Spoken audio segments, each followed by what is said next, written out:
story begins in the wide desert plains, where the land stretches endlessly under a burning sun. A lone rider walks across the barren trail, her figure outlined against the dusty horizon. She is Ellen, known only as the Lady, a mysterious gunslinger who carries herself with the quiet assurance of someone used to violence.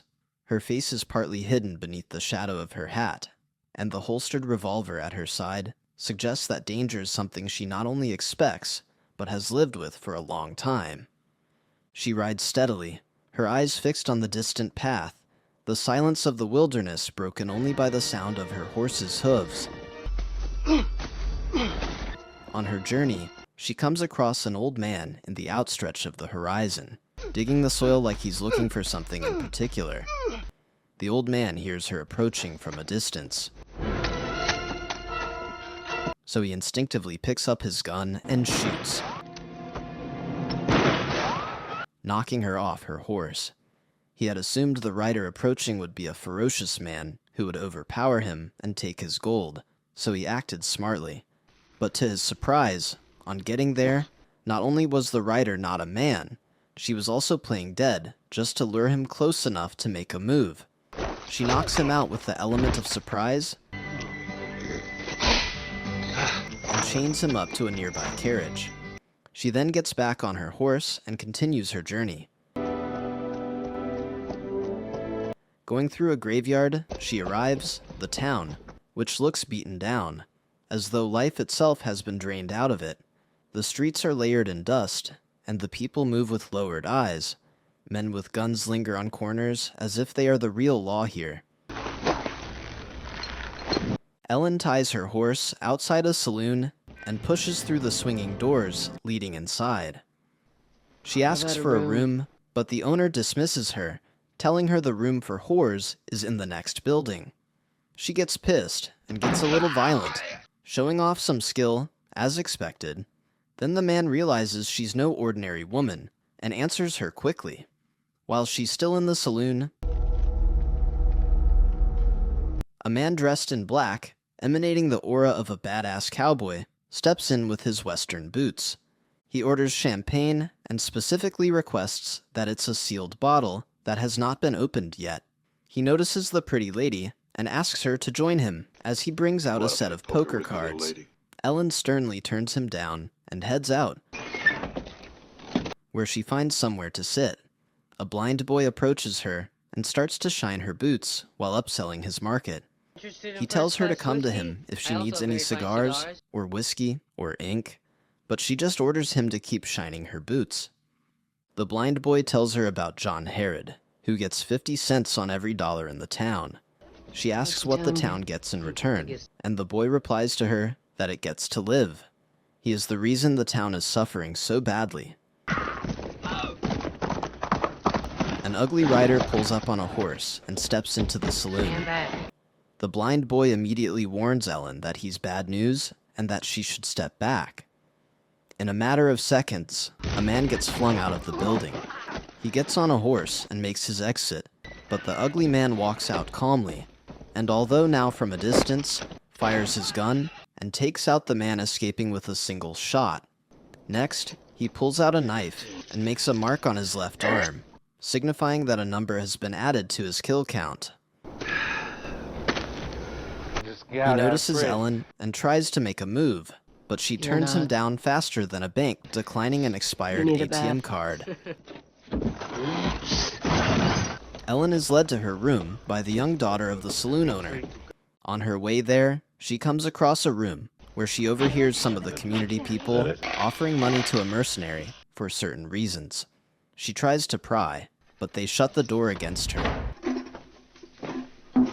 She gets to her room and settles in. While she stares at a man's portrait, she unpacks from her stuff.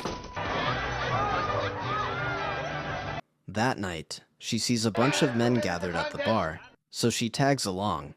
At the bar, they announce the annual quick draw tournament.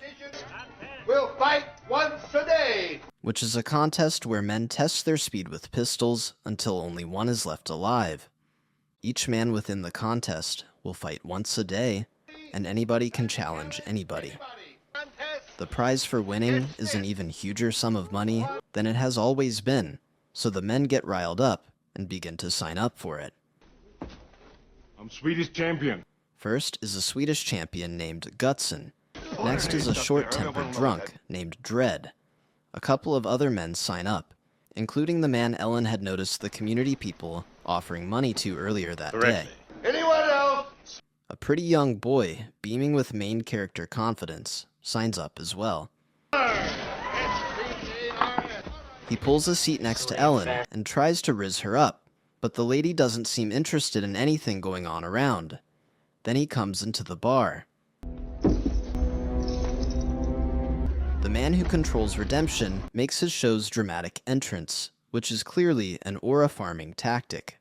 Herod walks in dressed sharp, his face carrying the casual cruelty of someone who knows the entire town bends to his will.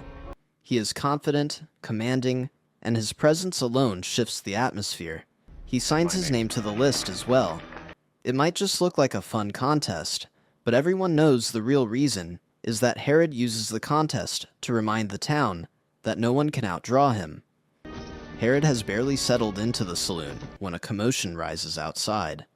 Rough voices bark insults, and boots scuff against the dirt as the doors swing open. A group of Herod's men shoves someone inside. The man stumbles forward, his wrists bound, his clothes torn from a struggle. It is Court, the preacher.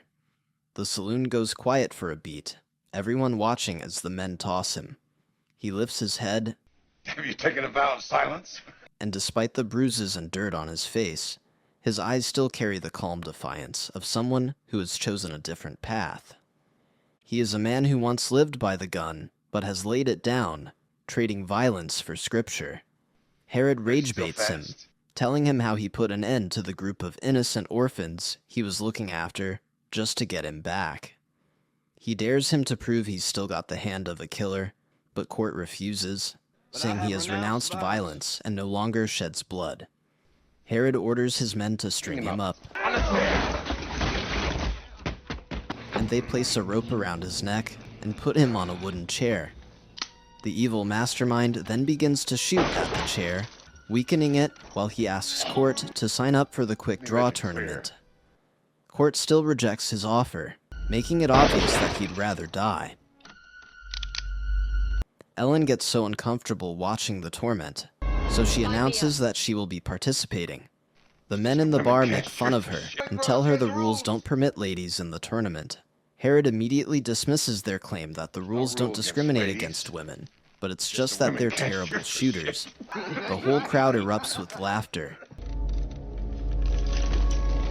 Herod then delivers the final shot to the chair, making Court start to hang, until Ellen pulls out her gun and destroys the wood holding the rope with a few shots. Herod and the entire crowd are surprised to see a woman handle a gun with such precision. He orders that they both get signed up for the tournament. The following morning, Ellen blinks awake in her small rented room. Her hand instinctively drifts toward the revolver on the nightstand, but she stops when she notices she isn't alone. Standing casually in a corner of her room is the kid. She asks what he's doing in her room, and he proceeds to give her a recap of how the previous night went. He asks what her plans for the day are, and she tells him she plans to challenge Herod to a gunfight. Herod. The kid tells her that it wouldn't be a good idea. Bad idea. Around He here, adds you can that take he's him the and I only guy who'd shrink be in a able rush. to take him in the entire town, and even with that, And I he's not going to shrink in a rush rush into to do it. that. Ellen asks him why, Well, hell, he's my father. and he casually replies that Herod hell, is he's his my father. Later that day, Ellen saves Court from getting jumped by a bunch of kids in the town square, where he's chained up.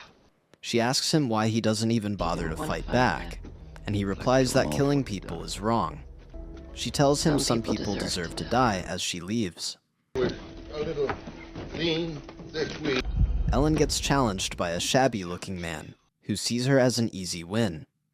She tries to turn down the challenge, but the rules are against it, so she reluctantly agrees. Contestants gather later that day, and among them is a brash showman named Ace Hanlon. He parades the street like he's already a legend, boasting about how he is the fastest in the West. He does all this while showing off some flashy moves and tricks meant to impress the crowd. For the first duel, the kid is up against the Swedish champion. The rules get laid out, and both men stand at a certain distance before each other, while the whole city watches. The clock strikes, and both men reach for their guns. The kid twirls his revolver, fires with flair, and drops his opponent without hesitation in a split second. Did you even see me? I was so damn fast. The crowd cheers him up and celebrates his victory, but the kid's eyes are fixed on Herod, hungry for approval. Herod gives him none, watching with cold amusement, as though the boy's desperate need means nothing. The tournament rages on with a bunch of malicious men using the tournament as an avenue to get back at each other. Eventually, it becomes Court's turn. He refuses to participate, so Herod has his men beat him up. Next, he drags him to a gun shop, where he purchases the most worthless piece of scrap for him and hands him just a bullet. He whispers in his ear that he knows that if push comes to shove, he'd still end up pulling the trigger. He gets dragged to the town square where his opponent stands before him, mocking him for being a preacher.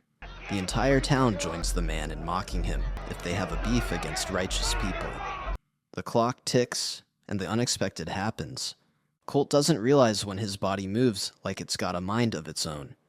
He grabs his gun and puts a bullet through the opponent's hand, disqualifying him from the match.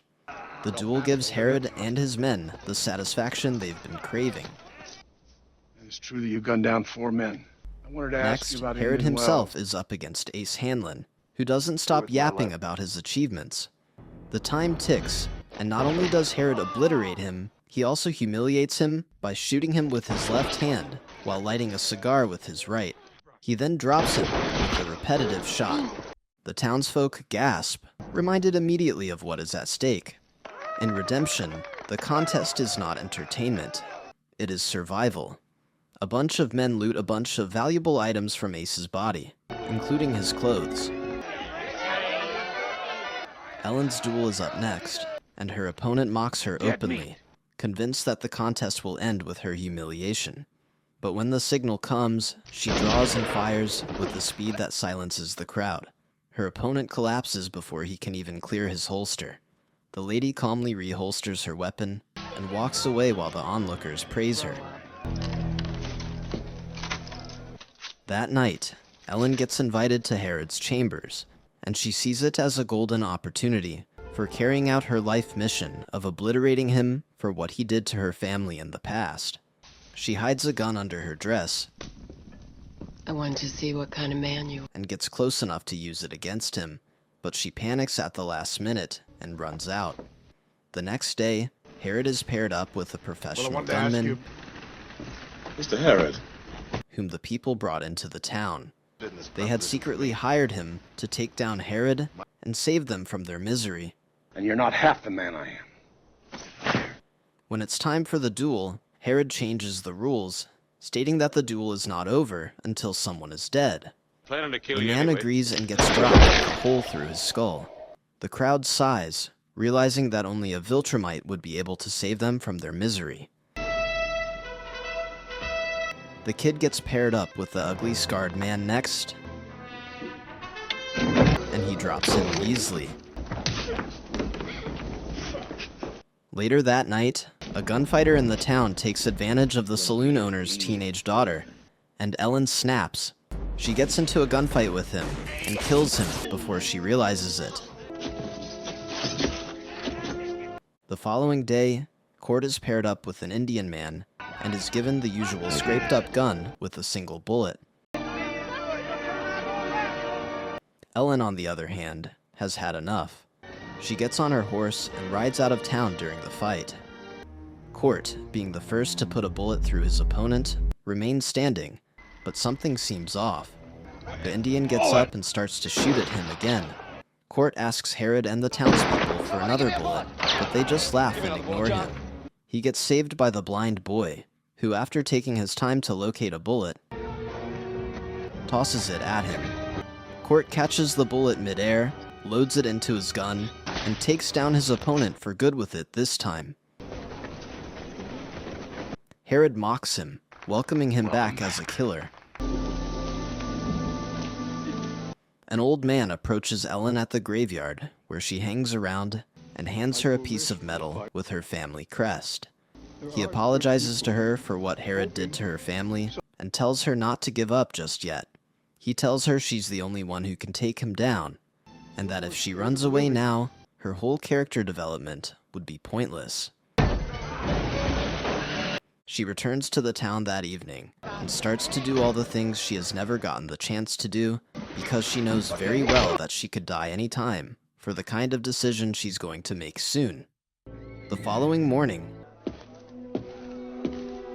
she walks up to Herod and challenges him, but Herod turns down her challenge because, apparently, he has been challenged already by his son. The remaining two people in the tournament are Ellen and Court, so they are paired up against each other. They announce that they're not going to fight each other, but Herod makes it clear that his men will kill them if they refuse to fight. I have to do this. Later that day, Ellen tries to talk the kid out of the challenge with his father, but he's pretty hell-bent on getting his old man's respect. They go into battle, and the crowd cheers them as the two ferocious men stand before each other, waiting for the clock to tick. Herod tells the kid to drip out and that he has made his point already, but the kid refuses and then proceeds to tell the townspeople that Herod is not really as fast as they think and that old age has started catching up to him. The click ticks, and they both fire at each other at immense speed. The only difference was the precision of the shots. While the kid's bullet only grazes Herod's neck, his father's bullet goes right through his stomach and kills him. The proud mayor still denies his son even till his death. The whole town, including Ellen, mourns his death as they drag away his body. When it's time for Ellen's duel with Court, neither of them draws their gun. Herod then starts to count down from 10, and clearly states that if none of them had their gun, when he gets to 0, his men would gun both of them down. Court tries to get her to shoot him, but she refuses to draw, then he shoots her and takes her out with his single bullet. Herod gets excited that he even allows Court to name the time of their fight the following day. That's after his men have already rough-handled him for trying to attack him. Later that night, one of Herod's men proceeds with the torture of Court, and even injures his hand in the process. The following morning at dawn, seeing Court's injured hand, Herod gets mad and takes down the man responsible, after giving him a head start to flee the town. He announces that to honor the handicap, he'd be shooting with his left hand. The men take their position, and knowing the kind of opponent he's up against this time, Herod instructs his men that if Court is still standing at the end of the match, they should gun him down. The moment the clock ticks, some buildings start to explode, just before the men open fire. The crowd erupts, and everybody runs to safety. Then, from the midst of the explosion,